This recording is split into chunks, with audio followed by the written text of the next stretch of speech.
தமிழ் மாநில காங்கிரஸ் கட்சியின் தேர்தல் அறிக்கையை தேர்தல் உறுதிமொழிகள் என்ற பெயரில் அக்கட்சியின் தலைவர் வாசன் வெளியிட்டார்.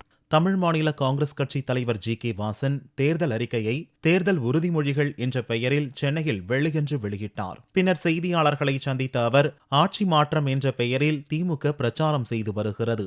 கூட்டணி ஆட்சியை அமைக்கவே கூட்டணியில் இணைந்துள்ளோம் என்றும், நபர்கள் மாறுவதும் கட்சிகள் மாறுவதும் ஆட்சி மாற்றம் அல்ல, கூட்டணி ஆட்சி அமைந்தால்தான் உண்மையான அரசியல் மாற்றம் வரும் என்றும் கூறினார். உணவு, உறைவிடம், கல்வி, சுகாதாரம், வேலைவாய்ப்பு ஆகியவற்றிற்கு முன்னுரிமை அளிக்கப்பட்டுள்ளது. 43 பக்கங்கள் கொண்ட தேர்தல் உறுதிமொழிகளில் கல்வி மறுமலர்ச்சி, வேளாண் புரட்சி மீண்டும் தமிழகத்தில் உருவாக வேண்டும் என்று கூறப்பட்டுள்ளது. இது வெறும் அறிக்கையாக இல்லாமல் நீதிமன்றத்தில் உத்தரவாக பிறக்கும் வகையில் அமைக்கப்பட்டுள்ளது என்று வாசன் தெரிவித்தார். தமிழகத்தில் ஆட்சி மாற்றம் ஏற்பட வேண்டும் என்று பிரச்சாரத்திலே ஈடுபட்டு வருகிறது. எங்களை பொறுத்தமட்டில்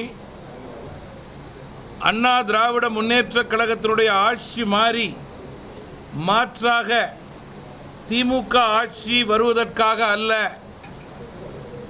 நபர்கள் மாறுவதும் கட்சிகள் மாறுவதும் ஆட்சி மாற்றமில்லை.